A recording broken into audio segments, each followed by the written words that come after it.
This month's Where Did the Road Go is brought to you by 8 amazing people. Greg Ross, Illuminati, Allison Cook, Super Inframan, 36 Dingo, Michael Fritschke, Yvonne Williams, and Doug Malam. Thank you all so very much for helping make this show possible. Transmission start. Welcome to Where Did the Road Go? Join us as we wander off the path and explore lost history, consciousness, the paranormal, unexplained mysteries, alternative thought, and much more.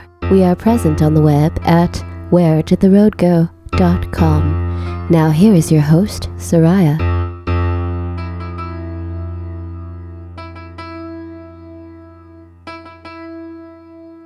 Quick little intro here.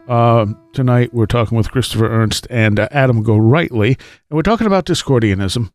And I don't want to say that this is not for children. It's definitely, there's some questionable stuff we talk about. The few swear words which were part of the conversation, it's not someone just randomly swearing, were edited out. That would not be as good for younger ears, let's say, just because some of the Discordian stuff gets really weird. And just quick warning, there's nothing super explicit or anything, but I just felt like I should probably say that before you listen to this. So here you go. Welcome to this edition of Where Did the Road Go? And tonight we're going to talk about something I'm kind of surprised we've never actually gotten into before. But I have with me Mr. Christopher Ernst. Hey, everybody. And Mr. Adam Go-Rightly. Hello, all. And this show came about because I was listening to Behind the Bastards. They did a 5-part maybe on the Illuminati, which, I mean, the actual Illuminati doesn't have a whole lot of history. It has a very, so I think they covered the actual Bavarian Illuminati in like one episode. Right. The rest of it was on Discordianism and Robert Anton Wilson and stuff like that. And I know we did a show on Robert Anton Wilson, but we've never done one on Discordianism or the Church of the Subgenius or any of that stuff. And I thought, and actually they reference you, Adam, in the show. So I figured this would be a good time to, do this. Yeah. And that's your book, if people aren't familiar with it. I don't know if you want to give a sort of plug after the fact for that guy. So definitely it's worth reading. There's actually 3 books that deal with the topic, kind of, sort of. The first one was from, when did I publish that? 2003, 2004, called The Prankster and the Conspiracy. Mm-hmm. The story of Kerry Thornley and how he met Oswald and inspired the counterculture. I think the complete title was. And then after that, there was a book called Historia Discordia, about the history of the Discordian Society. That's and more recently, which isn't all that recent, maybe 5, 6, 7 years ago, I did a follow-up on Kerry Thornley, a book called Caught in the Crossfire, Kerry Thornley, Lee Oswald, and the Jim Garrison investigation. That's right. So, there's connections there, too, yeah. Yes. So those 3 books deal with the topic, and we can get into that history, because part of it's the history of the Discordian Society and the quote-unquote spoof religion, and also how Kerry Thornley and Greg Hill were the founders and quote-unquote creators of that, but also the other weird conspiratorial angles that come into the story with Thornley and how he got sucked into the whole Jim Garrison investigation as a supposed collaborator in the assassination conspiracy. Yeah. Well, where should we start? Should we start with the origins of this then? Yeah, it started with a couple of these high school nerd kids, Kerry Thornley and Greg Hill, in the late 50s in Whittier, California, the home of Richard Nixon. And they were a couple of inquisitive lads that often met, their meeting place was in a bowling alley. And as it turns out, the reason for the bowling alley was that they were able to buy beer there back in the day, but they also enjoyed, aside from sipping the suds, talking about philosophies and religion and poetry and all of this type of stuff. And one of their conversations one evening got into discussing order and chaos. Why was there so much chaos in the world? And Thornley, got on this discussion about order, and Thornley's theory was basically a Darwinistic one, stating that order emerged from chaos and was, in fact, the prevailing form of chaos. And Greg shot back. His theory was that we projected order on the universe, and that order really didn't exist at all. It was a creation of the human mind. The idea that order existed was simply a matter of perception, that the universe itself was, essentially our perceptions. And anyway, during this conversation, Greg mentioned that, hey, you know what, Carrie, there's a Greek goddess of chaos and discord named Eris. In the Romans called her Discordia, and from that launching point, they somehow decided to start this spoof religion. This is roughly the date was 1957, 58. They weren't, in later years, they weren't specifically clear on that date, but around that time. And because, they felt like there was a need, they didn't so much need an explanation for what order was, but an explanation why there was this chaos in the world. And so at that point, they launched their religion, Discordianism, and their little organization called the Discordian Society. Initially, this was just a handful of, initially it was just 3 people, Carrie Thornley, Greg Hill, and another guy named Dr. Bob Newport. Years later, I received the Discordian archives from Dr. Bob Newport, and they write about this in more fanciful terms in the so-called Bible of Discordianism, called Principia Discordia, about a revelation they had in this bowling alley, which they dubbed the Brunswick Shrine. It's quite a humorous, engaging, fanciful story. If you ever pick up a copy of Principia Discordia, I would encourage you to. So that's the origin story there. And don't they encourage you not to buy it, but to steal it, or wasn't that the whole gimmick there too? I wouldn't put it past them. Of course, Abby Hoffman was. In fact, I just pulled out a copy of Steal This Book by Abby Hoffman.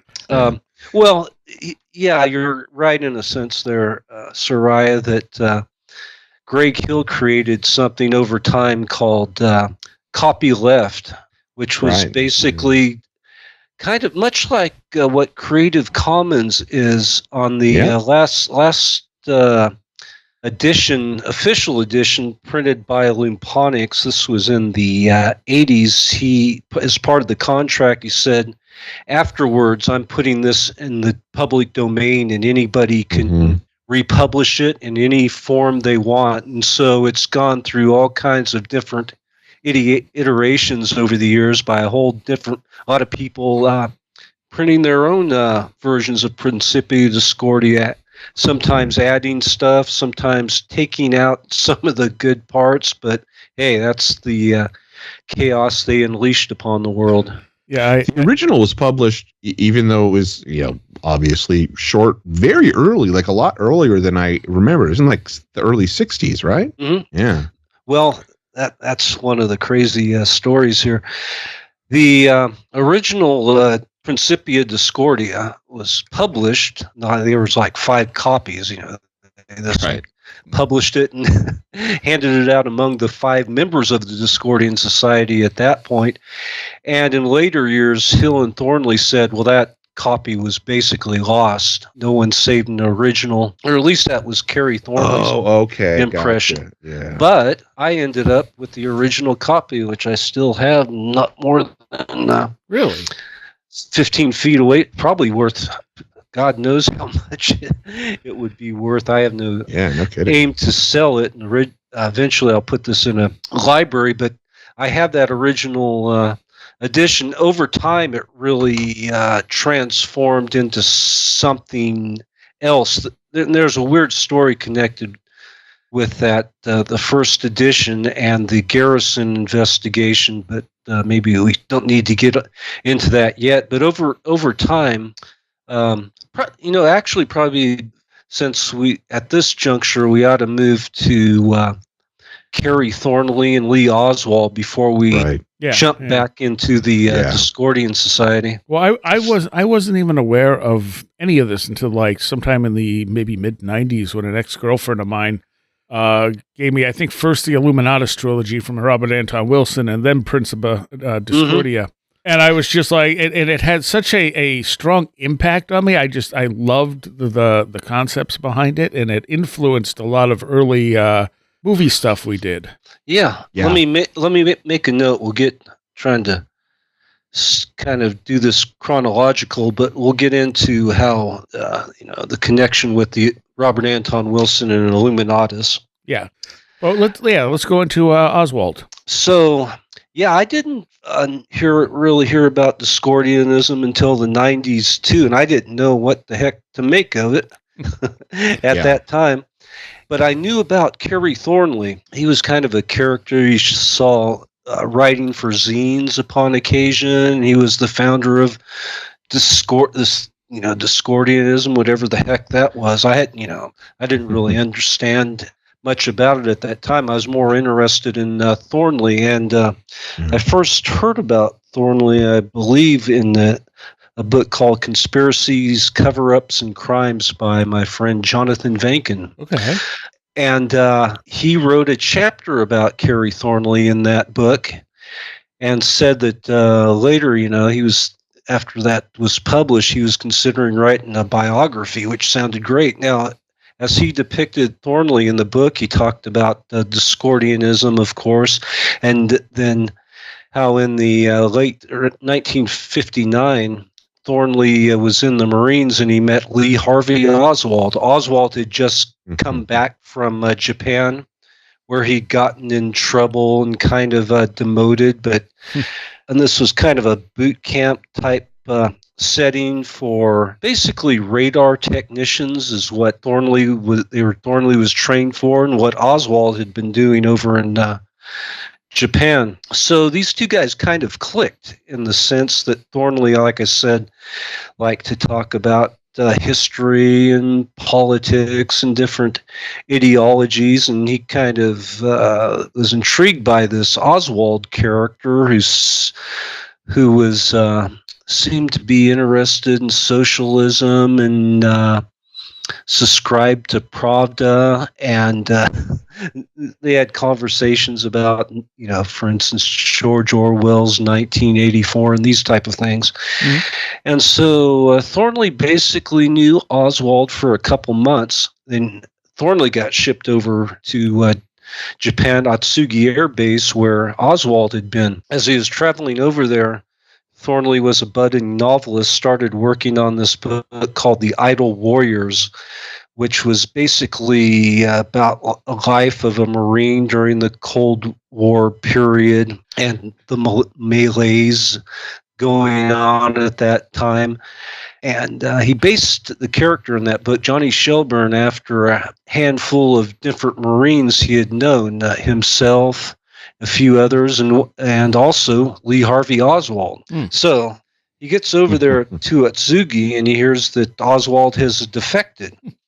Holy crap. And at that point, basically the focus of the book changed to become entirely based on the Oswald character, the protagonist.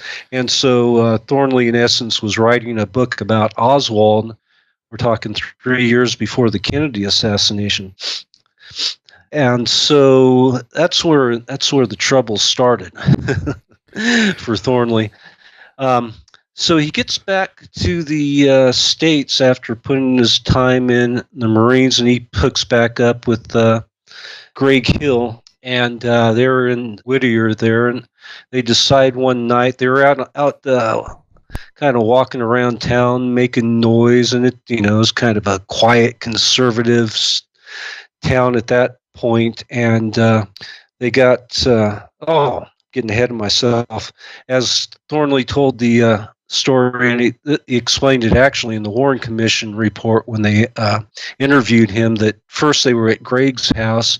They were making so much noise and carrying on. Their parents kicked them out. Then they went over to Carrie's house, and the same thing happened.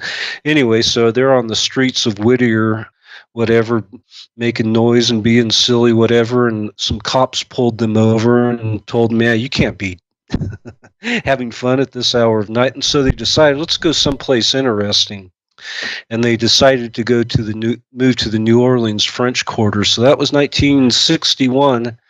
And they started delving into kind of this spoof religion. Discordianism was basically an in-joke between just a handful of people. There were 5 Discordians at that point there in New Orleans. And it was around that time they published this first edition of the Principia Discordia after hours in Jim Garrison's office, because Greg Hill had a friend who worked as a typist there. His name was Lane Kaplinger, who just so happens to be related to Grace Kaplinger, or a.k.a. Grace Zabriskie of Twin Peaks. She played Laura Palmer's mother. Oh, okay. It's a small world.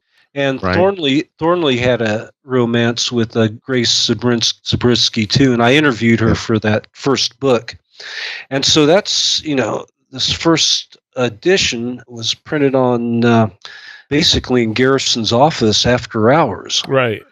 And so if you want to jump in at any point. I was going to ask, is this the time when they were in New Orleans when Thornley he came into contact with Process Church folks? A little later. Okay, all right, that was later. That was in New Orleans, though, I feel like, right? Yeah, okay. Yeah, that's when he was back a little bit, few years later, for when he had to go before the grand jury. Yeah, okay, right. For the Garrison investigation. So I'll try to make this concise as possible. Thornley, during this period, met this shadowy character he called brother-in-law by the name of Gary Kirsten, and also this other guy named Slim Brooks, who was one of the first 5 Discordians. And they started having these were kind of, Thornley mixed it up and interacted with a wide range of people, from bohemian poets, magicians. Yes, there are some magicians, jazz musicians, sure, but also across the political spectrum too. Yeah. And this brother-in-law guy was kind of had a Nazi vibe about him. Yeah. And they got into these discussions. Thornley considered them theoretical discussions about how to kill a president, and in particular John F. Kennedy. Kerry at the time considered it kind of morbid intellectual exercise, but later these discussions would come back to haunt him. Well, didn't they also make flyers saying something about, we want to kill the president or something like that? That's coming soon. Okay. Not quite yet. So all that stuff went on. The Discordian societies kind of, other people, like I said, it's an in-joke, but these are a bunch of artists, freaks. We're getting into the counterculture period here, and it becomes like a group, among other things. They're milling art collages and different stuff. They call them groovy packs, where they send some fun stuff to the mail. And what you're supposed to do when you got a groovy pack was to light up a joint and go through it and add your own stuff and send it around. And that was part of the connections there.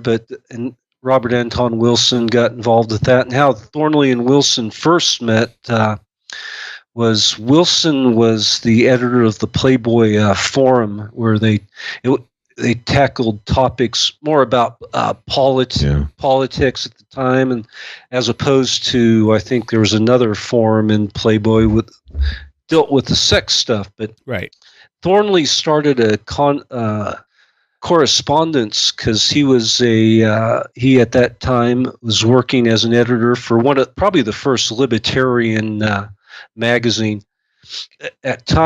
Over time, Kerry kind of evolved more into called himself a Zen anarchist, but he was, interested in anarchist thought in the early days of libertarianism, and so was Wilson. So that's how those two first hooked up. So he started getting these network of people involved in this little goof religion, Discordianism, which was part of it was playing pranks. They had something that they called a Jake, and of course, this is way before internet and those forms of communication. So they'd pick out somebody. They picked on, for instance, really extreme religious people, anti-communist, John Birch Society people, and say on this date, we'll have a Jake Day. We'll just inundate somebody with a bunch of crazy stuff in the mail to basically blow their mind.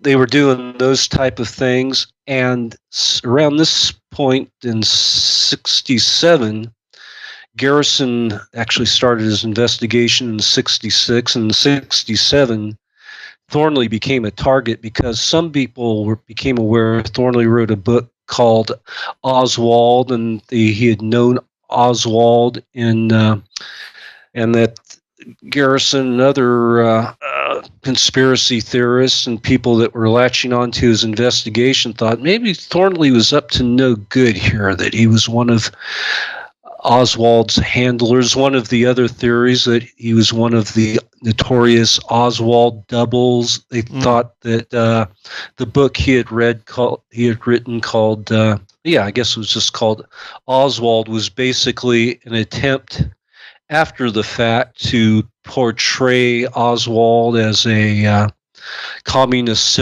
sympathizer who had gone crazy and killed Kennedy. So Thornley, like a lot of people, got sucked into this Garrison investigation, and this really kind of flipped him out over time. As you can imagine, this was, that during this period he was also experimenting with psychedelics, and there was a lot of stuff going on.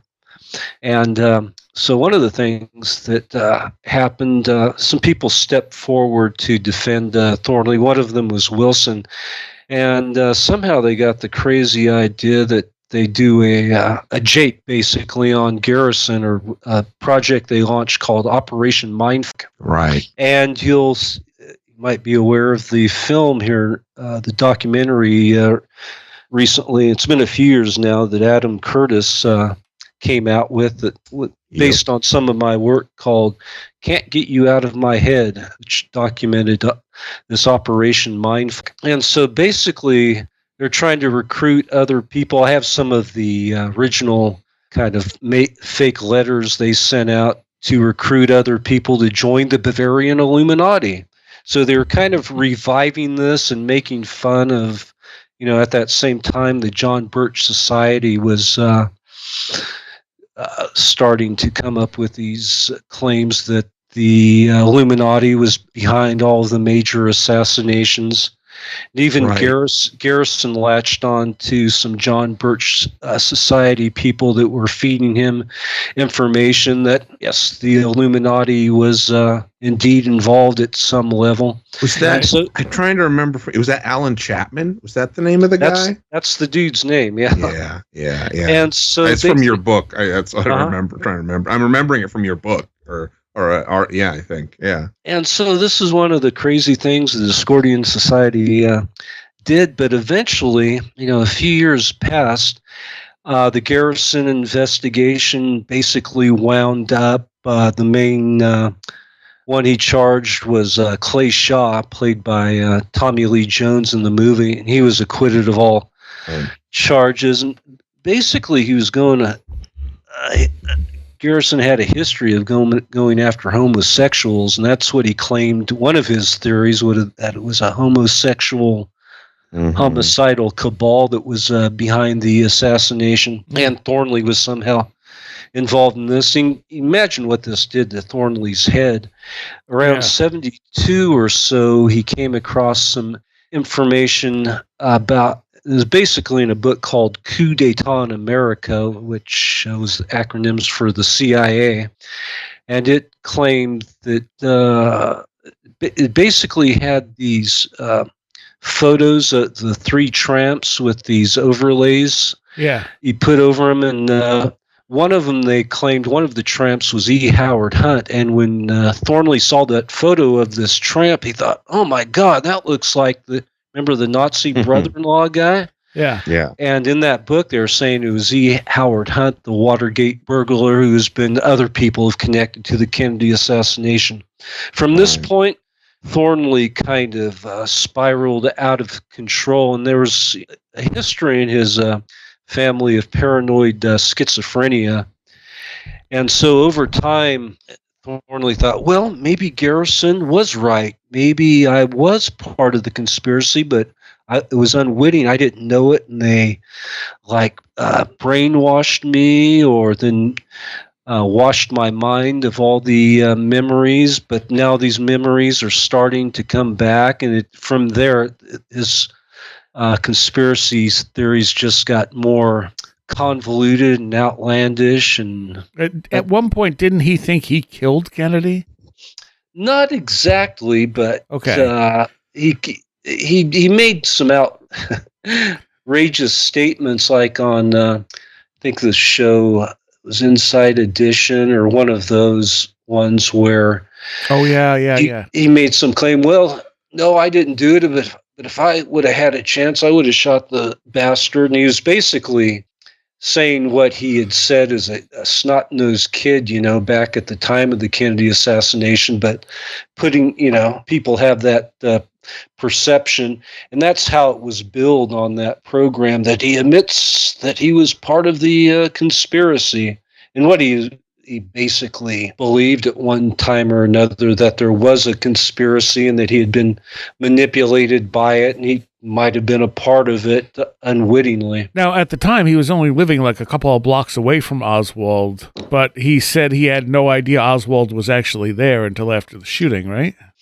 I don't know how close the proximity was, but the deal was, this is where Garrison really got into it, looking at Thornley's timeline. There was we're talking basically May of 1963, Oswald had returned to New Orleans. He'd grown up there as a kid, and he was involved in communist activities. You might have heard, handing out the pamphlets, and there's all kinds of connections that are made, like in the movie JFK. I think most of them are bad connections, but anyway, there was really just a crossover of a week or two where Thornley and Oswald were in New Orleans at that period.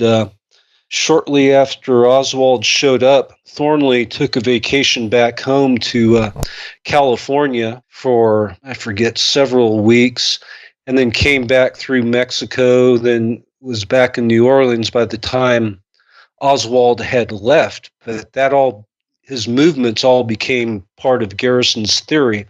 One of his witnesses, quote unquote, was claiming that Thornley was the one. He had gone, and Thornley had traveled through Texas going back to California. One of the claims was that, you ever seen that photo of Oswald where has a rifle in one hand and some communist manifesto in the other? Yeah. And people say that's doctored, and another head was superimposed on it. There was claims by some of Garrison's people, investigators, whatever, that Thornley was actually the one in that photo.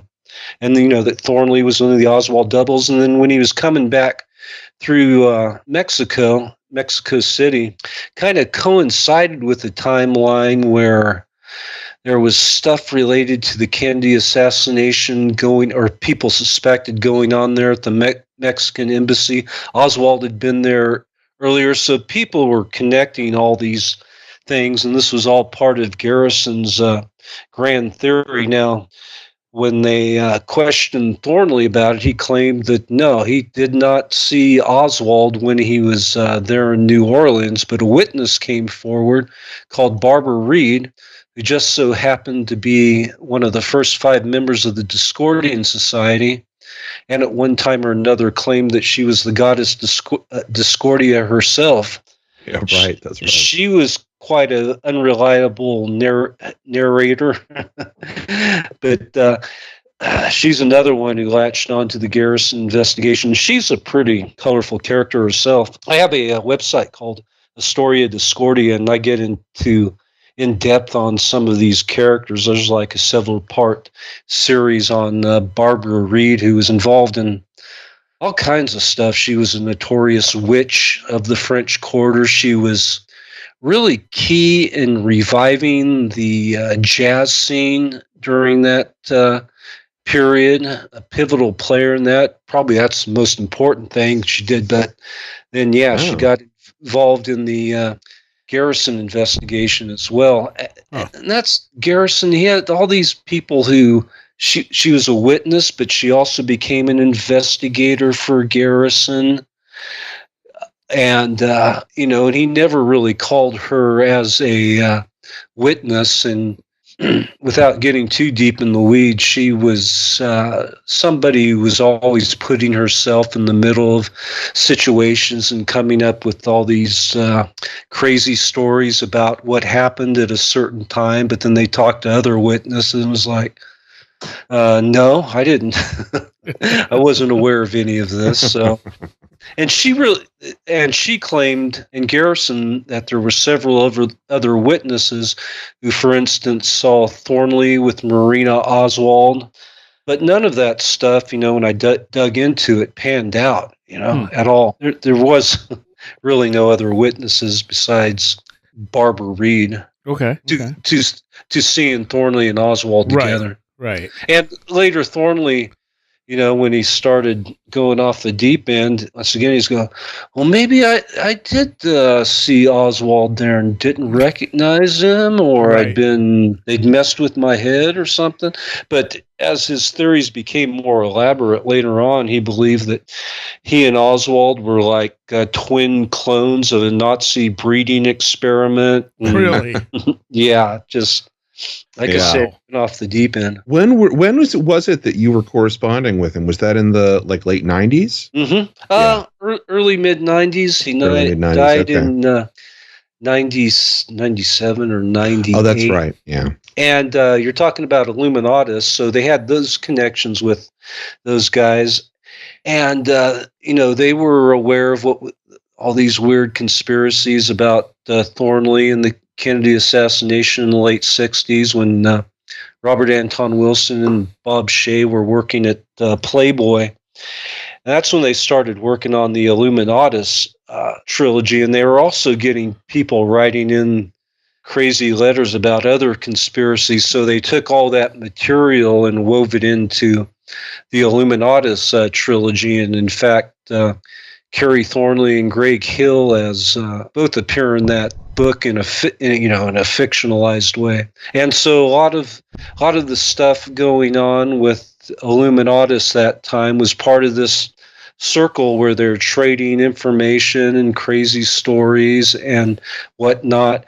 And all of that material went into the next edition of the Principia Discordia, which was totally different than the first version. This was more of a artistic collage with Zen koans and funny stoner jokes and all, Okay. Huh. Now, since then, once again, that was a small circle of people, but over time, and basically because of Illuminatus, it talks about the Principia Discordia.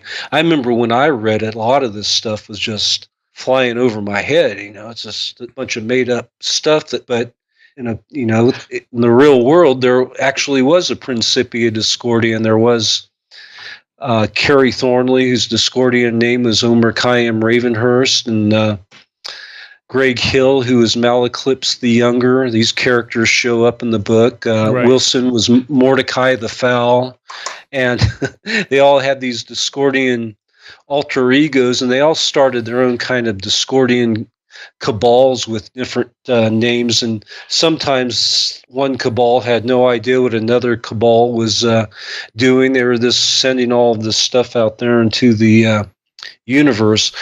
And so over time, because of Illuminatus, people heard about the Principia Discordia, found out it was a real thing.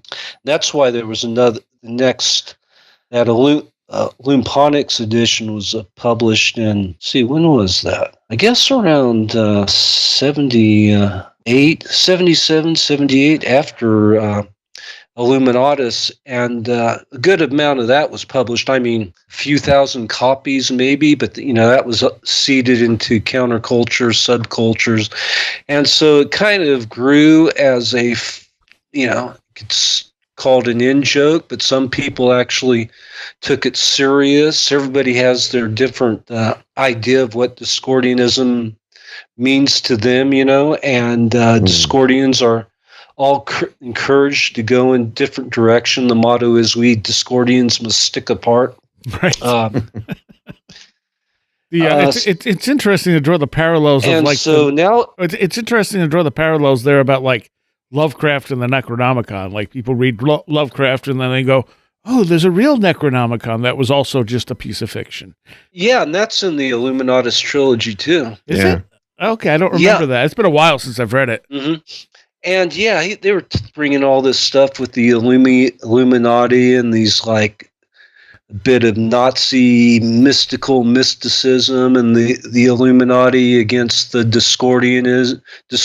That's the battle that's going on in the Illuminatus trilogy. And they bring in, the Lovecraftian thing. If you see on the cover, there's the big octopus deal. And so I can never say these H.P. Lovecraft names, right? But, that's kind of what they created out of in the Illuminatus trilogy, out of these esoteric. There's some esoteric Nazism stuff and sexual ritual magic that created this beast that appears in the. I guess they call it the Leviathan in the Illuminatus trilogy. So, these guys were heads. They were into all of this stuff and kind of bringing it all together for this crazy psychedelic apocalyptic novel. Was there any crossover between them, and Marjorie Cameron? Well, Wilson was one of the first people to write about and pick up on Jack Parsons. Right. So he was aware of her, and she would have still been like kicking around at the time that they were. Because she was doing stuff with Kenneth Anger at that point, right? Well, in the 60s, 50s, 60s. Yeah, this is more the 50s. I don't think they ever connected, but interestingly enough, Marjorie Cameron lived in West Hollywood.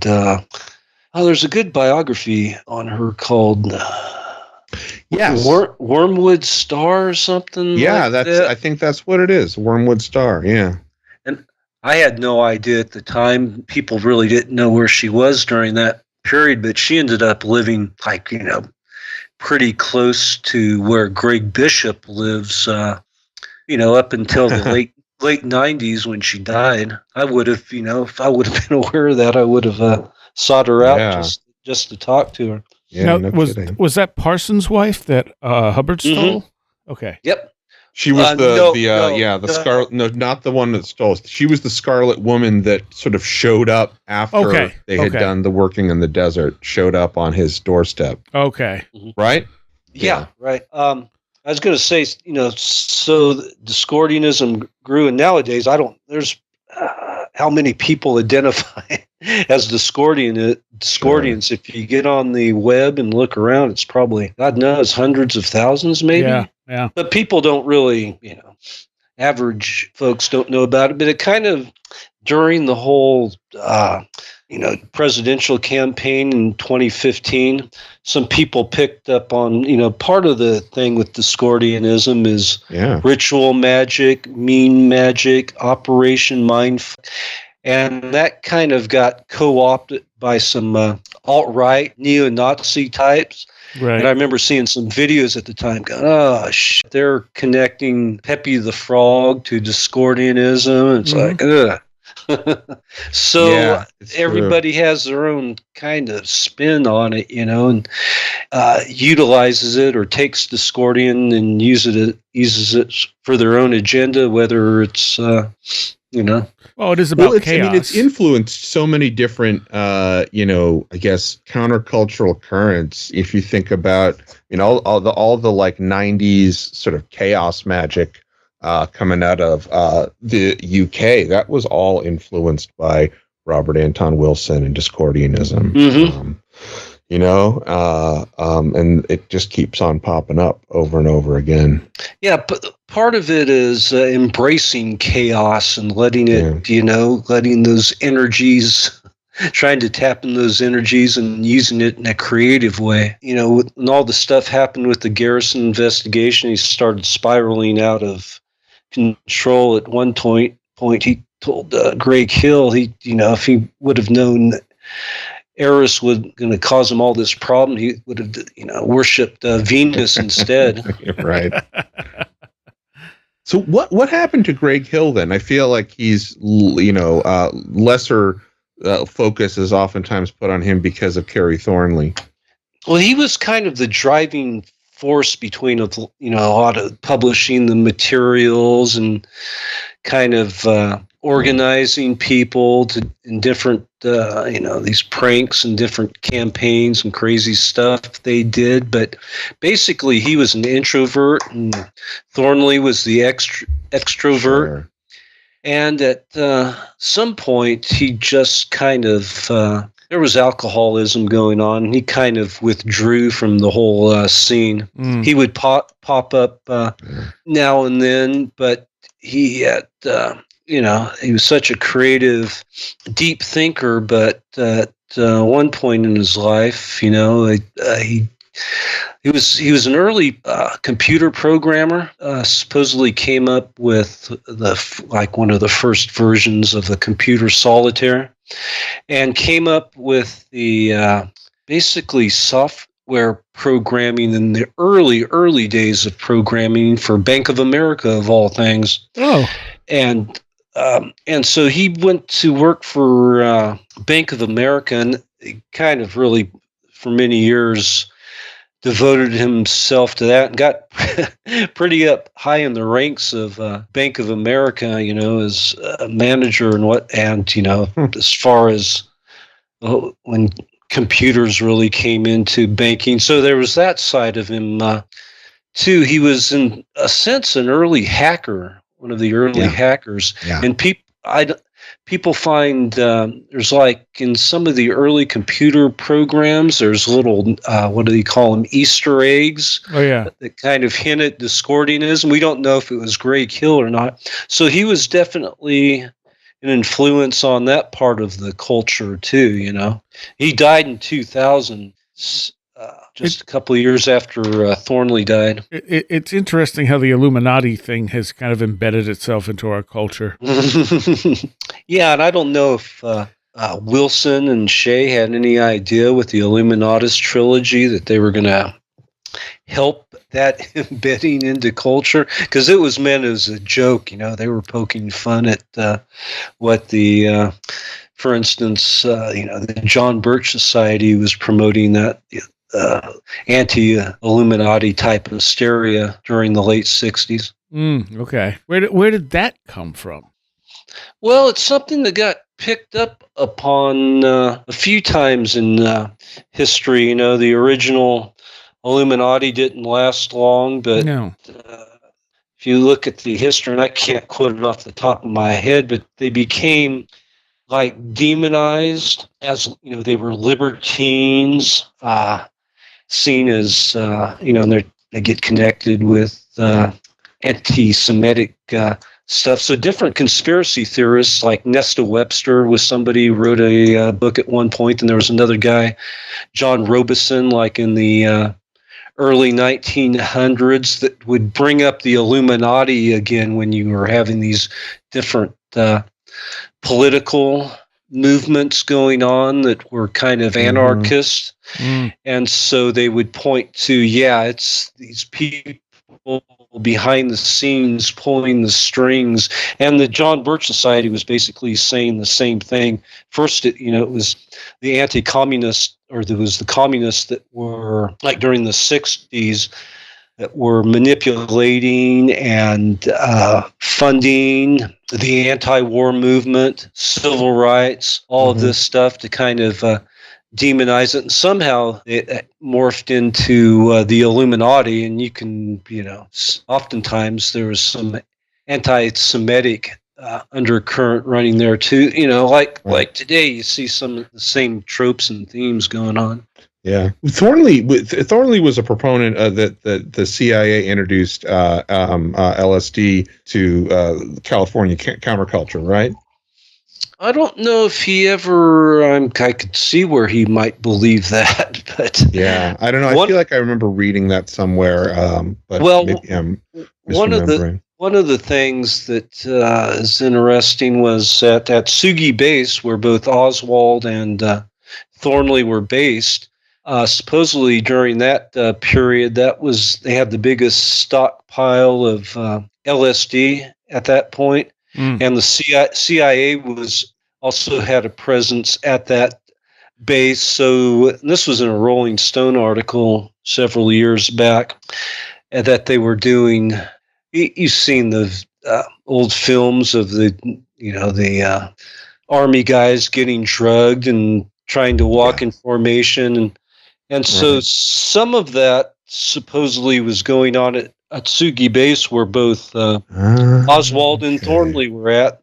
There was a weird anecdote about Oswald where he had some kind of weird scene there where he freaked out that kind of sounded like a acid freak out, but it's hard to tell with all these anecdotes and different stories to really trace them to their origin and see how factual they are. Takes a lot of work sometimes. Oh yeah, for sure. Well, there was I can't remember what I was listening to, if it was the JFK podcast or not, but they were talking about how it was entirely possible Oswald, the one with Rob Reiner and Soledad O'Brien. Yeah, it was either that or one of the Beat the Bastards episodes on some of this stuff. They were talking about Oswald very likely being, a candidate for some of the experimentation that the CIA did when he was in Japan. Mm-hmm. And that Thornley I think it must have been the Illuminati stuff, because the Thornley, they were talking about Thornley may have been part of it too. Yeah, that's quite possible. I mean, yeah. Another thing with Oswald, so he went to Atsugi and was a radar technician there.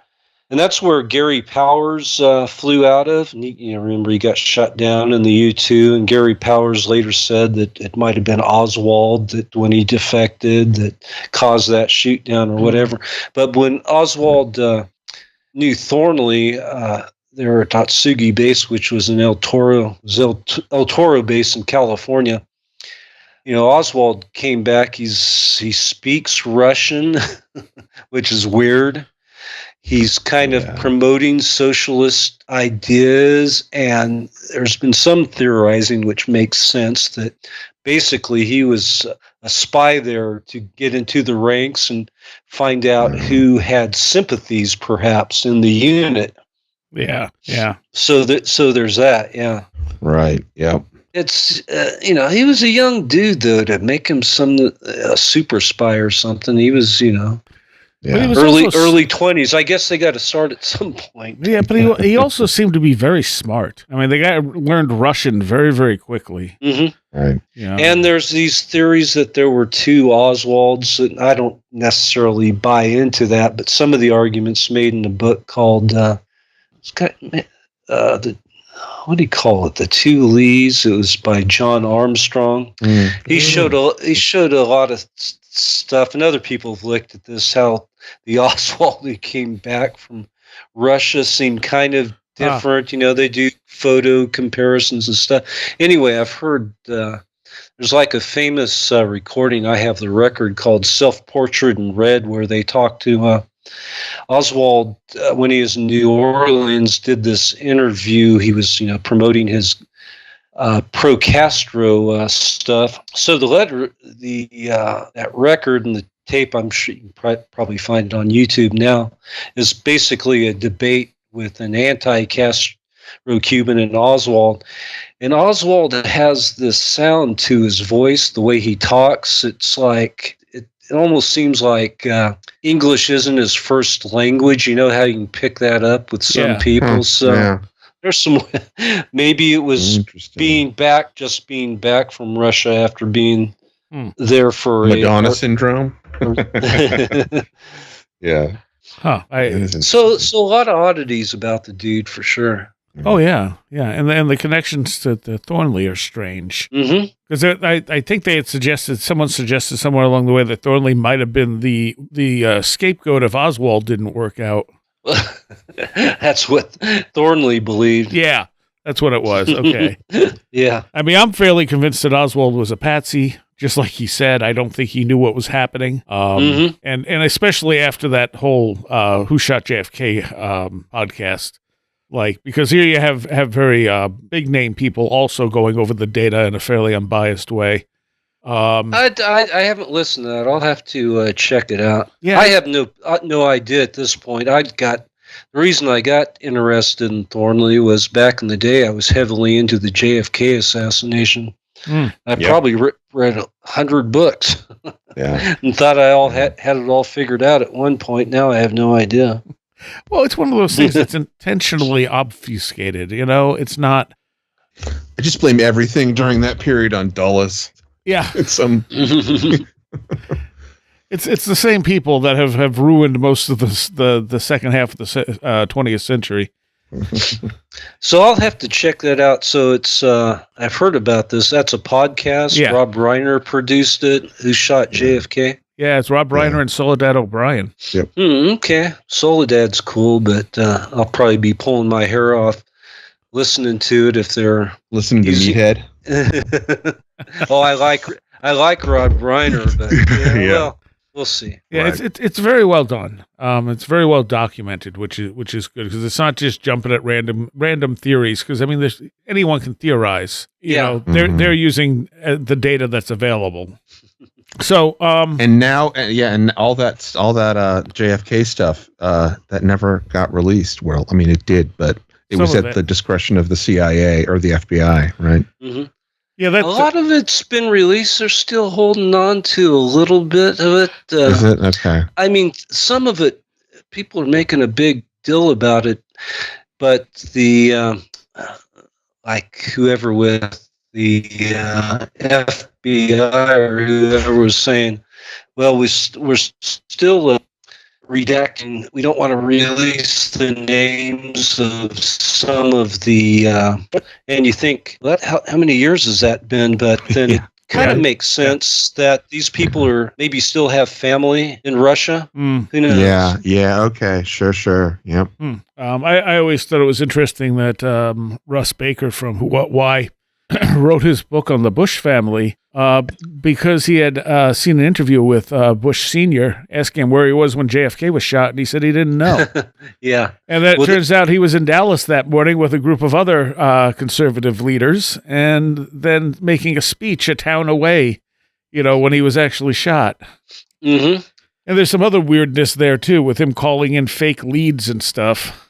Well, yeah, you got to dig into the weeds with some of that stuff because there was another George Bush who was a CIA agent at the same time that was not our George Bush, who also was a CIA director. So that kind of, there's some inaccuracies there, because people found out about this other George Bush, and I think he was in Dallas as well. Really? And they went, aha, but there was a paper trail that could show that no, that was a different George Bush, dude. Well, this I think was Russ Baker's pretty good at checking his data. And it was like that morning, and he met up with a bunch of other people that were big names, conservatives. Mm-hmm. Yeah, which doesn't mean anything, but it is kind of odd. Yeah, it's something. It's something to look at a little bit and be like, well, why Dallas that morning? Coincidence, or conspiracy? You decide. It's easy to see conspiracies everywhere. It doesn't mean that there are. The problem is you also get the people who won't acknowledge there's conspiracies anywhere, despite the fact that there are well-established conspiracies in history. Mm-hmm. Sure. Mm-hmm. And the government's always lying, so, Yeah. All right, let's take a quick break, and we'll be right back. All right, quick mid-show break here. Contact info, wheredidtheroadgo.com. It has everything. It has a physical address you can mail stuff to, has my Amazon wish list, has every social networking site we have, Discord, Facebook, Twitter, X, whatever it is now. Does anyone actually call it X? I mean, I feel like Twitter's still the thing everyone calls it. All that stuff, plus shows all the way back to the beginning, and you can become a Patreon for only $3 a month, and you get extra stuff almost every single month. All right, beyond that, if you're into heavy music, check out my music show, The Last Exit for the Lost. There's an archive, a Mixcloud archive. You can get an app for it, listen to it on Mixcloud. It's at thelastexit.org, and that also has shows going way, way back, and live performances and all kinds of cool stuff, if you're into that type of music anyway. As for a recommendation, I want to follow up on one I mentioned a week or so ago, which was Bodies, and Bodies was very, very good. The last few seconds almost ruin it, because it kind of leaves off like there's going to be another season, but it is meant as a standalone miniseries. So I don't know why they did that. It's not even that it makes anything bad so much as it doesn't make any sense without some future development. But other than that, the series is extremely well done, and it's definitely worth watching, especially if you're into time travel, paradox type of stuff. It does have some holes, but pretty much everything like that does, because we don't really know how time works now, do we? So this week's recommendation actually came off of a review of Bodies when I was trying to find out what that ending meant, and apparently everyone agreed that it didn't really mean anything because there was no real explanation. I thought maybe I missed something. But someone compared it to Dark, and someone else, and the same person also compared it to a TV series from 2022 called The Devil's Hour. I'd never heard of it, so I looked it up. I think this one was on Amazon. Yeah, it's on Amazon. And the premise is a woman who wakes up every night at exactly 3:33 a.m. in the middle of the so-called Devil's Hour between 3 a.m. and 4 a.m. That's all it says. So basically, yeah, she wakes up from a nightmare, and reality seems to be shifting around her. It doesn't go where I thought it was going to go. It's really, really good. And one of the people in it is Peter Capaldi, who played one of the last incarnations of Doctor Who recently. And I liked him in that, and I love him in this. It is a British series, just like Bodies. It's not exactly time travel, though. It's one of those things you're not probably going to guess where it's going until it gets to the end. But it does have, from what it looks like on IMDb, it's been renewed for 2 more seasons. So it's only 6 episodes for the first season. They easily could have stopped it there. It would have been fine. But knowing that there's a season 2 and 3 already set, or already, renewed unless they change their minds, it definitely sets the stage for a bigger story. And I definitely highly recommend it. It's kind of a reality twist sort of thing. So The Devil's Hour. Like I said, it's on Prime Video. That's my recommendation for this week. Now back to the show. So I'm here with Christopher Ernst and Adam Go Rightly. And we've been talking about Discordianism and a little bit about JFK. But how does the Church of the Subgenius come into all this? Well, there's a connection with Kerry Thornley got involved with the Church of the Subgenius. And he just is, this was in the 80s. And Kerry kind of, like I said, he went into a funk and, we got into the 70s. His head got spun around, but he kind of came out of that. He was like homeless for a while, and in pretty bad shape.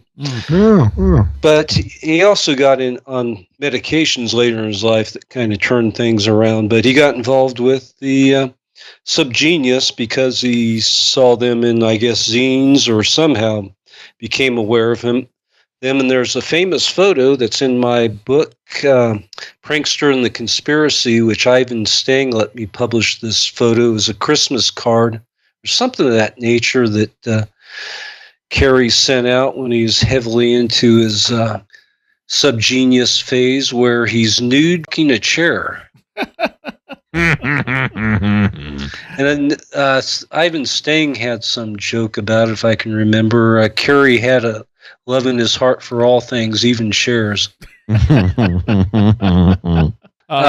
far as the connection, They're quite similar because they're both humorous. I mean, Subgenius took it to a different level or a different venue, kind of. This was like a making it- generation after, right? Like, because these guys, they did it in like the 70s, so they were, influenced by this stuff, right? I mean, they were like fans, kind of. It depends on what kind of mood Ivan Stang is in. Because Right. one time I said that Thornley was a major player in Discordianism, and then Stang came after me. He was upset. What he thought? He felt like I was whatever. But then I heard him with interview another time where he was saying that Thornley was like one of the leading popes in the Subgenius movement. So I don't know. I think he might have felt I was giving Thornley too much credit for his Subgenius involvement. So where did the Church of the Subgenius rise out of? I don't really know the history all that good, but they were Texas boys. Yeah, I think it came. I mean, my understanding of it was that it was like formed loosely in like the 70s. Out of these guys, out of Texas. What's the other guy? Was like Philo Drummond. Yeah. Philo Drummond, yeah, and then Dr. X. And this was like late 70s, early 80s, I think, is when like the first like pamphlets, and they started, copying and doing like, their own zines and stuff like that. Yeah. I remember, I mean, I came across it in the 90s, and I think that was through the internet. It was through like weird alt use groups and stuff. Mm-hmm.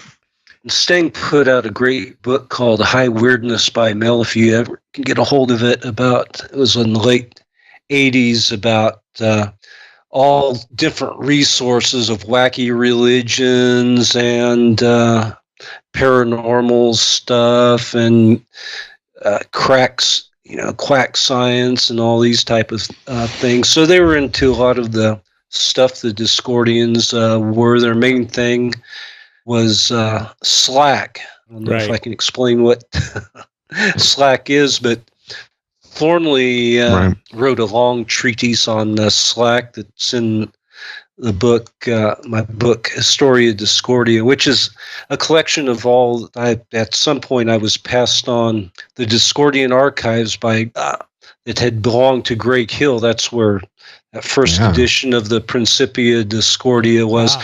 There was a lot of rare letters and materials, things that Kerry Thornley had written, and one of them was this his essay on Discordian Slack, right? Which I can't even tell you exactly what it is, but isn't it supposed to be like you're supposed to accumulate Slack in the sense of free time to do whatever you want type of an idea? I think that sounds right. Yeah.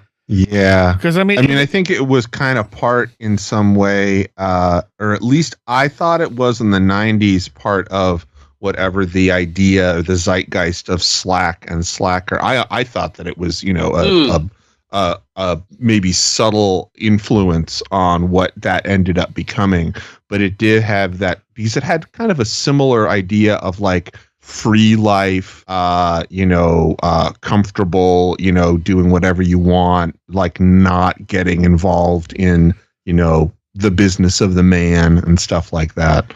Well, I think the app Slack, which is a communication app, I think the whole point of it was they called it Slack because it's supposed to lighten your workload and thus create more slack. I never connected it with Slacker, but yeah, that makes sense.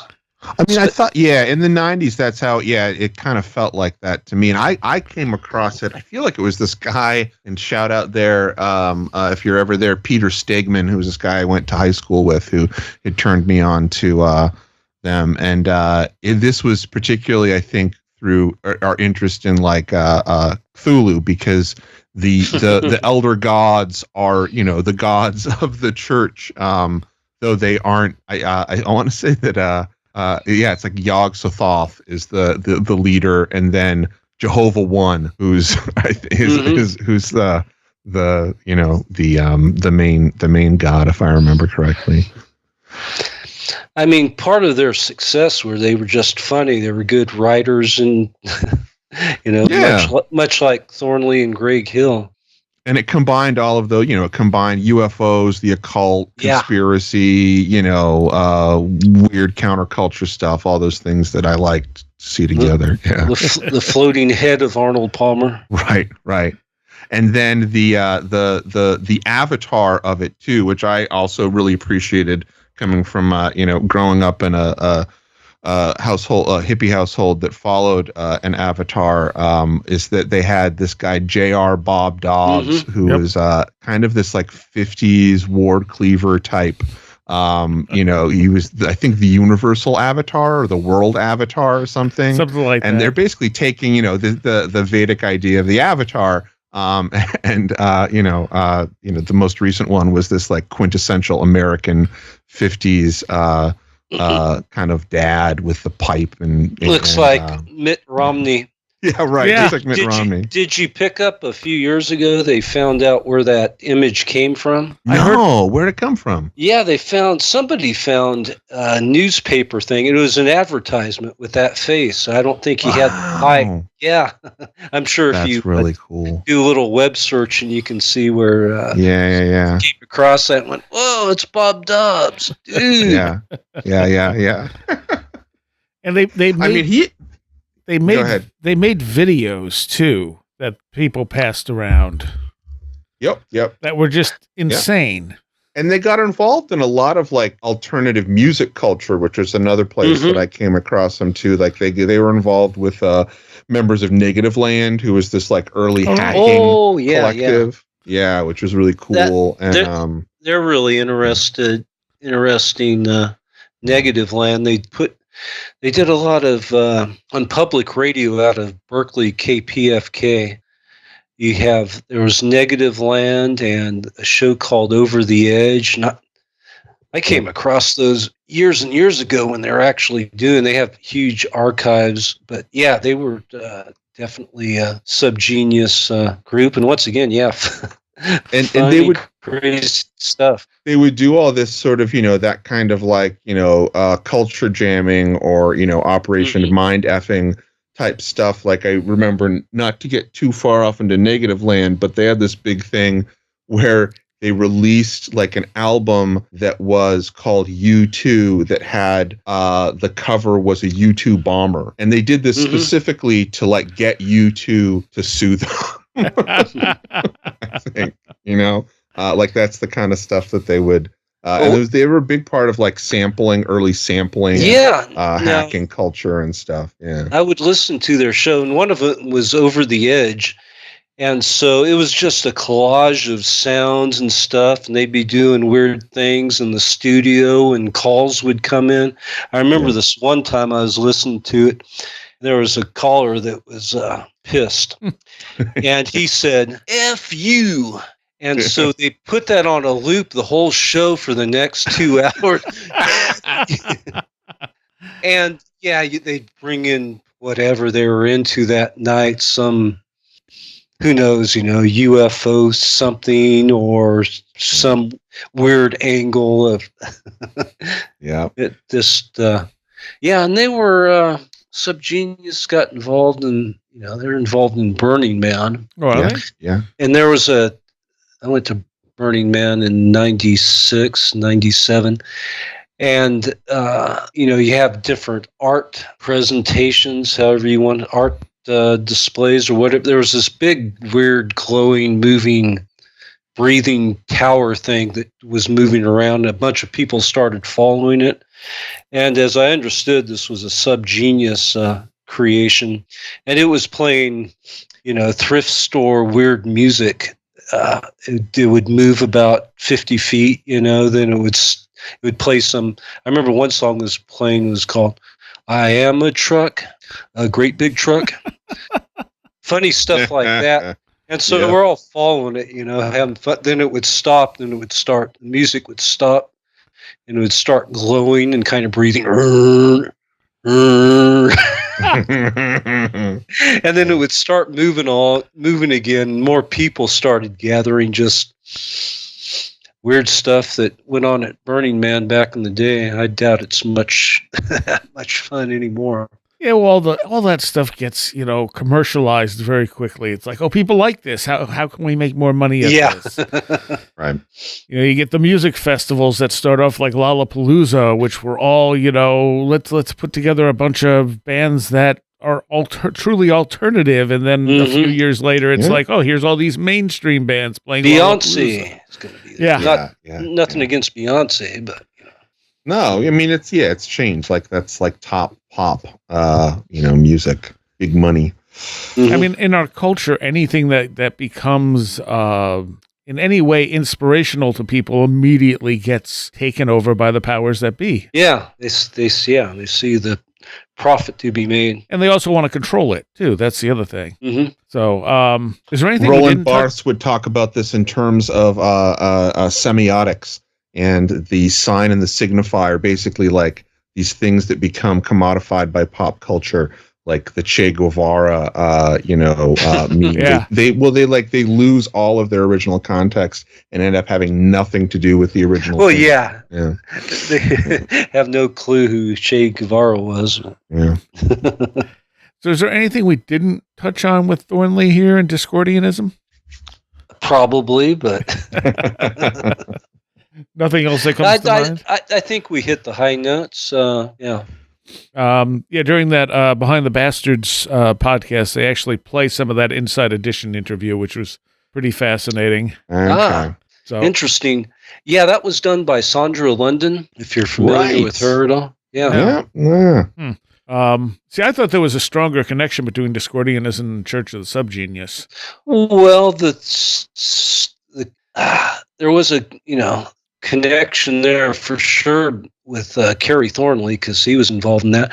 But it depends on how you square these things. I think Ivan Stang doesn't want to give too much credit, or as he says it, they were on a similar path, but it wasn't because of Discordianism that the Subgenius movement became a thing. It would have happened without that, but there were some influences there for sure. Okay. What is the I forget, what does Subgenius mean? Like, what's the point of the terminology?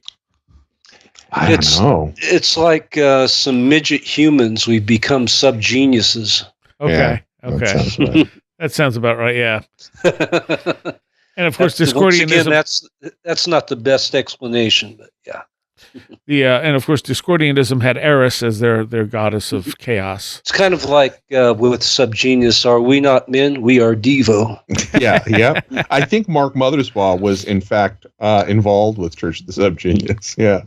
Yeah, I believe so. I feel like this stuff has had a very, very large impact on our culture while leaving a very small footprint about it. Mm-hmm. Oh, sure. Well, I think a lot of people end up, because it's similar, though different, people focus on something like, I don't know, Ken Kesey and Merry Pranksters, which, again, it's not the same thing, but it's sort of similar, like culture jamming vein. I almost feel like Discordianism is just too weird for, popular culture to really glom onto. You can understand a bunch of hippies high, throwing flowers at people and running around in a bus, but this is a little bit weirder. So explain to people what you mean by culture jamming.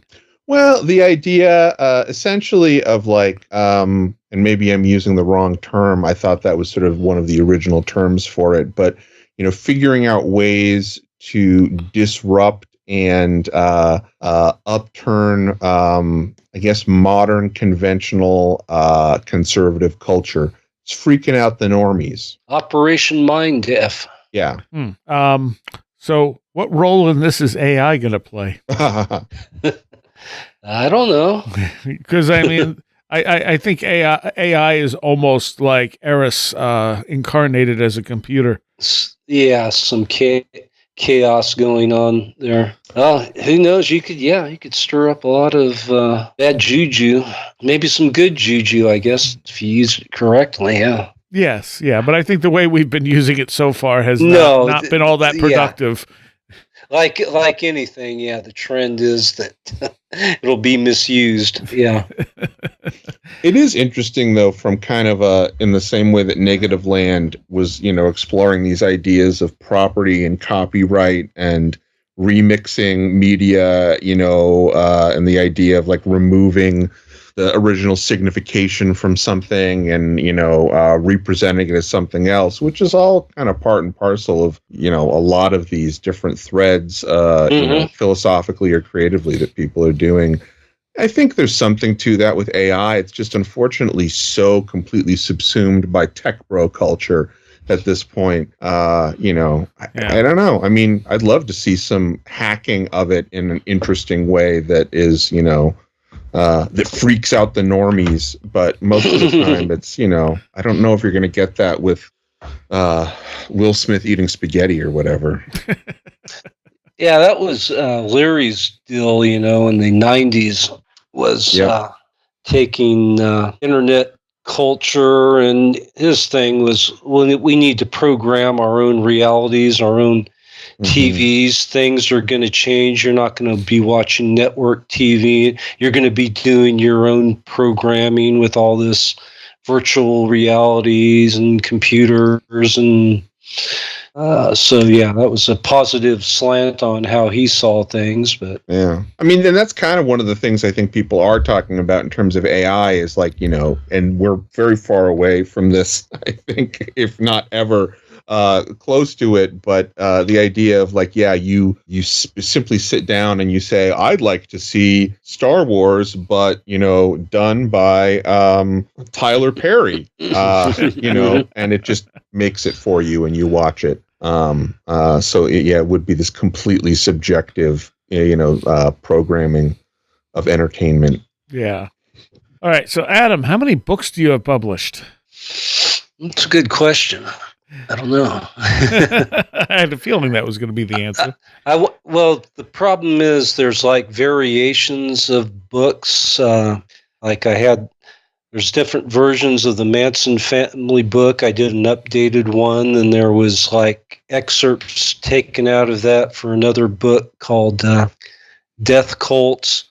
And so I lose track after a while, but there's probably 8 or 9 books, maybe. It's actually lower than I would have guessed. For people that want to look at different things too, like, you have a UFO book too, which is a really good one that I suggest anybody who's interested in UFOs and still thinks that there's a Dulce base, read this book. Yes. Yeah, Saucers, Spooks, and Kooks, UFO Disinformation in the Age of Aquarius. I can spit out the books I've written. There was The Shadow over Santa Susana, Black Magic, Mind Control, The Manson Family Mythos, Prankster and the Conspiracy. We talked about that. There was a collection of stories called The Beast of Adam Go Rightly. Then there was a thing on James Shelby Downard called James Shelby Downard's Mystical War. Yep. And then, let's see, Happy Trails to High Weirdness. That was a collection of stories. And I'm missing something. A for Adamski. A for Adamski. Greg Bishop. Yeah. And Saucer, Spooks, and Kooks. And I think that's probably all of them. Okay. Mm-hmm. And where's your website? I'll highlight the Historia Discordia website because that deals with the topic. There's several books right there. I was heavily into that site, and I'm still posting there, but it goes into depth on some of these Discordian topics. So, just go there. Oh, and the latest book, which I edited, was the Lost James Shelby Downard Lost Manuscript, Stalking the Lost Whore, which was published year before last, towards the end of 2022. Then I'm working on a few things as well, so there'll be more to come. All right. Well, I thank you for joining me for this. It's been fascinating. Absolutely. Thank you. Thank you. All right. I want to give a special shout out right here to all of my Patreons. It is because of you that this show is possible. I want to give a special shout out to those of you pledging $10 or more. Greg Ross, Illuminati, Madeleine J, Matt in Delaware, Allison Cook, Super Inframan, 36 Dingo, Andrew Nichols, Matthew Sproul, Midnight Review presents, Christine, a blue 2nd Gen MR2 drifting around a Japanese mountain, Patricia Giaquinta, Alex Whitcomb, American Rambler, Andrew Maines, Andrew Malone, Ann Witowski, Barbara Fisher, Beverly Williamson, Big Boy Limina, Bright Rectangle, Charles Davis, Charles in Florida, Land of the Crazy and Communicable, CJ, Craig Parmenter, Daniel, Diane B., Empty K, Eric Citron, Eric Todd, History and Coffee, J.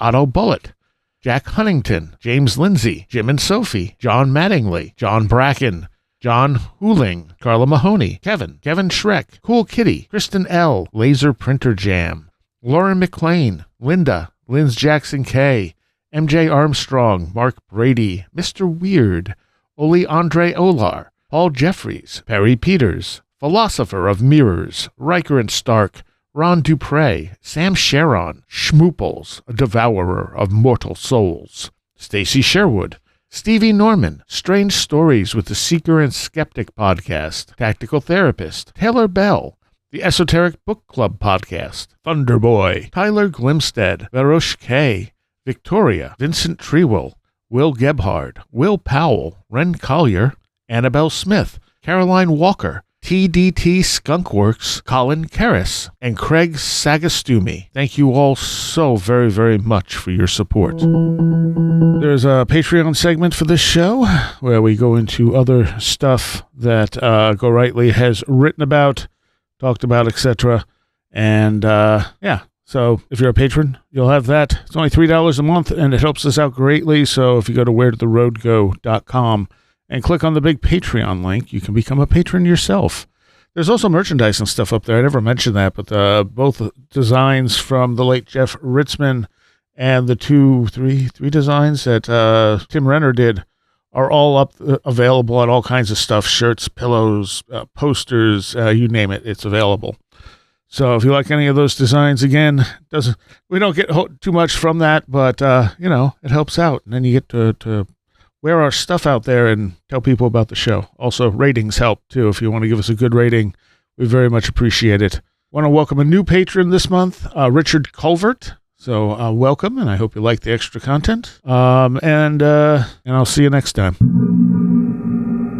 You have been listening to Where Did the Road Go? This show is made possible in part from our Patreons, and we thank you and everyone listening for helping us continue this exploration of the strange. You can always find everything Where Did the Road Go related at www.wheredidtheroadgo.com. And thank you so much for your support.